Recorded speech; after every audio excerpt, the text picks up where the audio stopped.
everybody. It's Elizabeth from Alpus Astrology at alpusastrology.com. Thanks for joining me today. So today, this is my take on September 2022 astrology. And as per usual, I'm just giving you my take on what I see. It's up to you to do what you want with the aspects in your chart and how it's affected you. So, when we look at September, I thought it was really interesting that by mid-month, literally, we will have all the outer planets will be retrograde and all the interpersonal planets will be direct. And for me, this said that the latter half of September is probably going to be a big time period where people make a lot of decisions and movement forward with regards to what anything to do with Venus and communications. Venus in particular, so we're talking about relationships. It could be friendships too. Love relationships, but also money, right? Venus is also money, and we also have our values, that type of thing. So look to mid-month for those folks that maybe do need to or want to make decisions to maybe get a more easily established change forward. So when we look, first of all, at the 4th of September this year, we are looking at Venus going direct. And Venus goes direct at 12 degrees of Leo. So certainly if you've got something around this degree point, this may be a significant time for you. And you can always take days on either side of it too, right? Now, the other thing is that this 12 degree mark is pretty close to a star called Acubens. And Acubens has sort of a combination of energies that different folks have ascribed to it. But basically, I got out of it this whole word of perseverance. So I thought associated with this Venus going direct was some perseverance as well. And I just thought that settled nicely for me with regards to Venus going direct on this day. I also wanted to mention too that it's nice to hear other astrologers mentioning yods. You don't hear it that often, but I think I was the first one to mention it in January in my Venus retrograde in Leo video. The yod that was appearing basically around that 28 degree mark of Leo when Venus went retrograde. So anyway, a shout out to myself, I guess. Okay, so we've got Venus goes direct at the beginning, the first week of September. Now, next we have the new moon in Virgo. And I've just got to say, I really like this new moon. Now, I know there's some things going on with regards to Mercury being retrograde at this time. Mercury will be going retrograde at this new moon in Virgo. The new moon will be at 6:39 p.m. Pacific Daylight Time, and it will be at 21 Virgo, 58 minutes. And I wanted to put a shout out to my significant other, as well as editor Noah. His birthday is exactly on this day. So happy birthday, Noah. And a big happy birthday to my brother Philip, who has his birthday the day before. So both of these guys are going to be affected in a positive way of newness in their life for the following year. That's how it works. Now, we do have the ruler of Virgo, which of course is Mercury, is still retrograde, and it will be retrograde at about 8 degrees of Virgo. And of course, this is the degree point that Mercury will, in a few days, or actually the next day, go direct. So it really is just a matter of around, not even quite 24 hours of the new moon in Virgo that Mercury will go direct. So I really take this as a positive effect, even though technically Mercury is still retrograde at the new moon. Certainly the following day, I would say, is going to be excellent for maybe getting some information to come through. When we look at Mercury in Virgo, we're really talking about, sure, messages and communications, but ones of import, ones of significance. Something that means something. It's just not a lot of data. It's data that actually has some meaning behind it. And so for those folks that maybe were struggling with some kind of data, information, messages, that sort of thing, look to this day, the 15th, the day after the new moon, as perhaps some time period of clearing up and then continual clearing up for the rest of the month. All right, other things that we have at this new moon in Virgo include the moon and the sun trining retrograde Uranus. Well, this, I thought, even though it's retrograde, I love this trine. Trine always brings in favorable energy, right? It brings in easy energy. It's not difficult to do things. What is it not difficult to do? To change something, to do something new, right? Uranus is about change. Sure, it can be unexpected.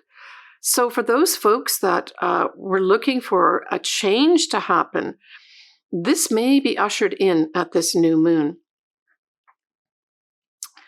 The other thing I thought as well was that because the moon and the sun are directly affected together, this could be also a more emotional, right? Emotional change at this time too, as well as perhaps a physical change, because the moon and the sun stand for different things, but they're together here at this trine. So I really like this idea of change for newness in our lives. Now, the other thing that Virgo represents besides data and things like that, that is important, it also stands for our health, right? Our physical health, our mental health. So this could also be something where newness suddenly comes in and we can see this positive change in our life. It also has to do with service. So if there's any connection here with regards to service, say a job that you are applying for that has to do with service, this could unexpectedly usher that in for you too. Now we will have Venus squaring Jupiter. And as I've mentioned in other videos, it's really hard to get a bad aspect when we have Jupiter in the mix. So I don't see this square as anything really, really bad. It can bring in, for some folks, a sort of passive way of thinking or being on this day of the new moon. But it can also be, a time period where we can experience love. I mean, Venus and Jupiter together are lovely, lovely energies. And even though it's a square, that's okay. It could be that, you don't do anything to attract in. That's Venus. This expression of love, someone expresses their love to you on this day. That could happen with this as well. But generally speaking, it would be really people just being a little more passive and not taking any direct action with regards to that square effect, right?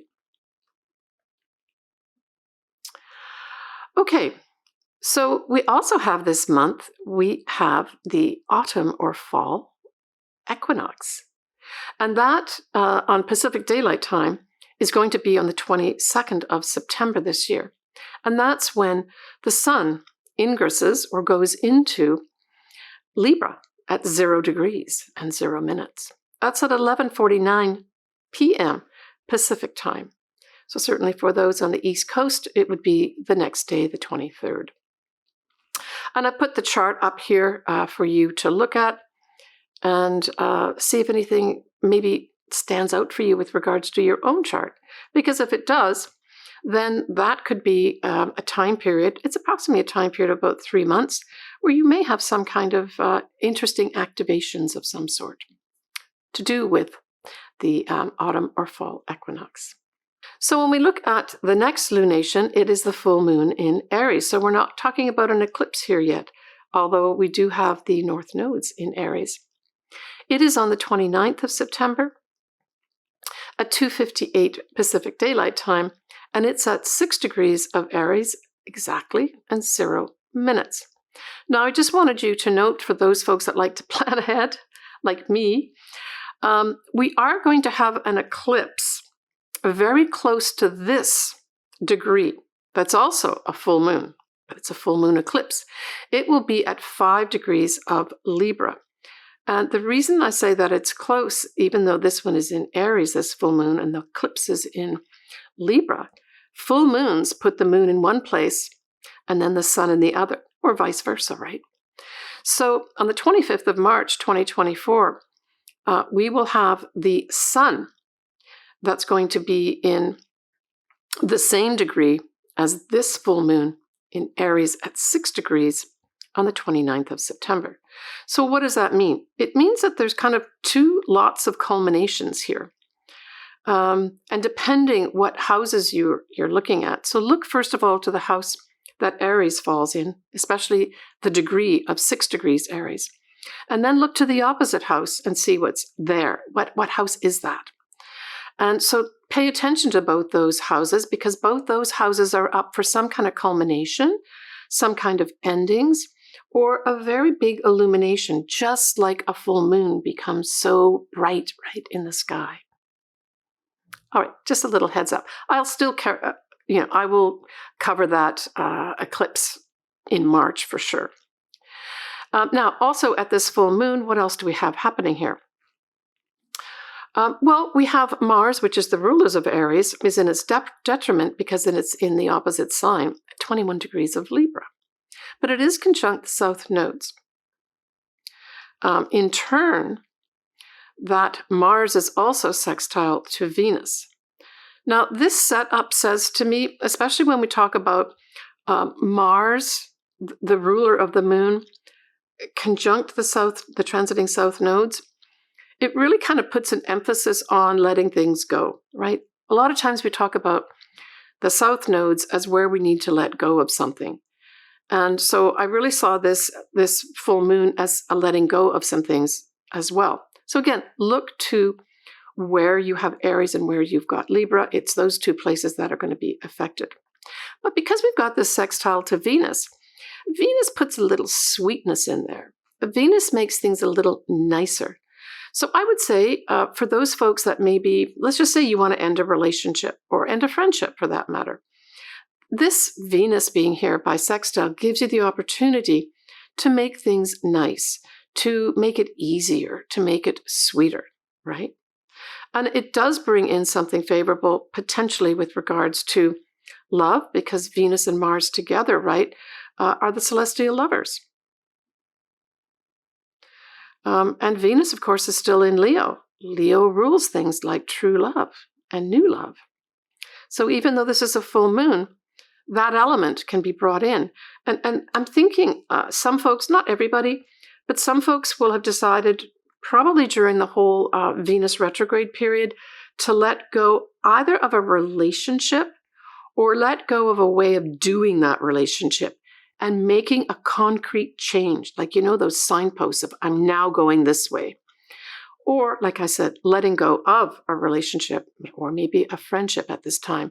But then this full moon can actually usher in an opportunity for a new relationship to come in or a new friendship. Now, it can also indicate money, but more strongly because, we've got Mars in Libra and Libra rules relationships. I have a more focus, I would say, on relationships, but it could bring in opportunities to make money too for some folks. Maybe make money in the entertainment industry, right? Because that is, of course, in many respects, Leo, right? Getting on the stage. Or creative projects could come in also under this as well.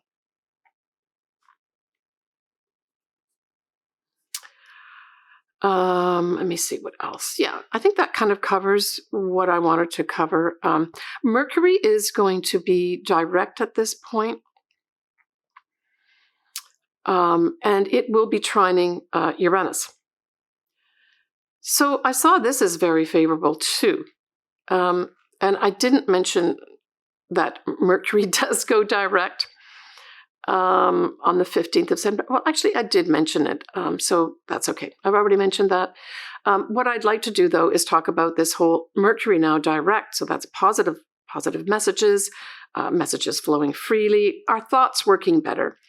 Widely trining Uranus says some kind of excitement here with regards to, if it's an inner thing, it's our inner thoughts become excited and sort of more motivated to do things, to change things.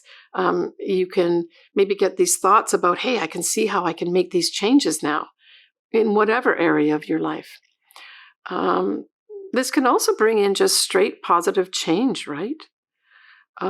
Just generally speaking. So for those folks that were maybe affected by this whole Mercury retrograde, now that we've got it direct at this full moon, this could be a positive time of favorable change that comes unexpectedly And maybe it's unexpectedly in our thoughts. We get a little bit of an aha or an enlightenment of some sort, or we get a message out of the blue coming through that is really positive because it facilitates this change that we want to make. And in Aries, we're talking about a change. We're talking now because we've got the influence here of the full moon, which is in Aries, to be independent, right? Okay. The other thing that we've got at this full moon is a yod again. And the yod at its base has Uranus at 22 of Taurus. And then we've got the Neptune at 25 degrees of Pisces. And it is pointing to the south node at 24 degrees of Libra. Wow. I thought this is like a real message in the sky that says, you know, be inspired to let go of things that you need to let go of. Now, when we talk about Libra, which is what this whole yod is pointing to, and it being the south nodes, it's like the path we've been taking with regards to relationships, with regards to friendships, our social, the way we act socially, that type of thing, diplomatic type stuff. It says to me with this yod that there's an opportunity here to let go of the way you were doing those. Now with Neptune, it's kind of like a philosophy. So it might be tied in here with a philosophy that we need to think outside the box. We need to make change. And that's the element of Uranus here. Okay, I hope that helps you.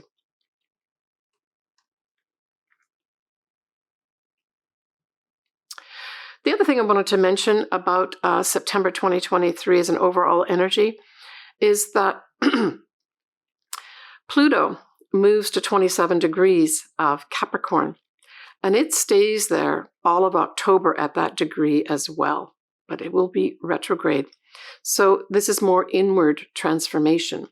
So I saw this as a positive thing in the sense of Pluto's all about, you know, transforming ourselves. It's about seeing the truth. I think as an inward thing with the retrograde, I really felt that Pluto was extending its transformational energy to help us make the changes that we need, especially as we come into that full moon at the end of September. But remember, Pluto also helps us see the truth. Whether we want to see it or not, of course, is a different matter. Okay, so when we look at October, as I mentioned, Pluto will be going direct at 27 degrees of Capricorn at this time. There will be a new moon at 21 degrees of Libra.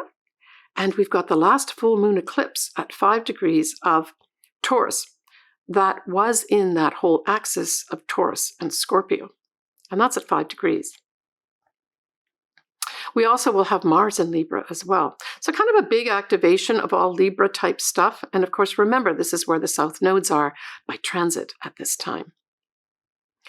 I wanted to mention that when I reach 10,000 subscribers, which will hopefully be soon, I've decided I will do my first live video. So what do you need to do as a viewer or subscriber? You definitely need to be subscribed to my channel to get notification of this, but you also have to hit that bell. By hitting the bell as well as subscribing, it sends you all the updates and notifications, including the live YouTube that I will be doing when I reach that 10,000 mark. But I will do my best to reach out to people and let people know. But that is what I've decided to do for my viewers and my clients when I reach that 10K subscriber. If you see the 10,000 mark come up on my subscribers, you know that I will shortly be doing a live video with everyone. I haven't decided what the actual subject's going to be. Obviously, it's going to be astrology, but I might just leave it wide open with regards to people reading their charts, because it seems to me that's the most difficult thing for a lot of people. And so I think that's probably what I'll focus on, something to do with reading your chart and how to more easily read your chart as an individual without relying on people like me. All right, folks, let's move on now to the individual signs and ascendants. So for Aquarius, this new moon that is in Virgo is in your 8th house. And of course, so is the Mercury retrograde and then the Mercury going direct. And so the 8th house for you, I would say this could be a new start with regards to anything to do with joint finances. Maybe you're going to take on some new initiative with regards to how you share your joint finances, maybe with your partnerships.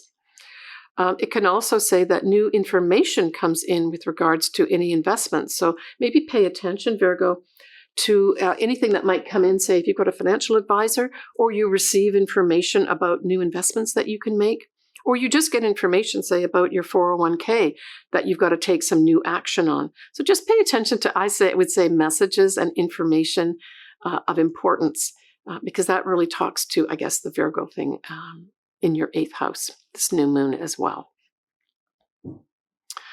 For others, it could just be a whole brand new way of seeing things from a psychological standpoint, that maybe you've been diligently working in some therapy, or you've just been diligently working on trying to change the inner part of yourselves, and you see this breakthrough, right? Because remember, that new moon has that lovely trine with Uranus as well. So for some folks, you're going to have that coming through.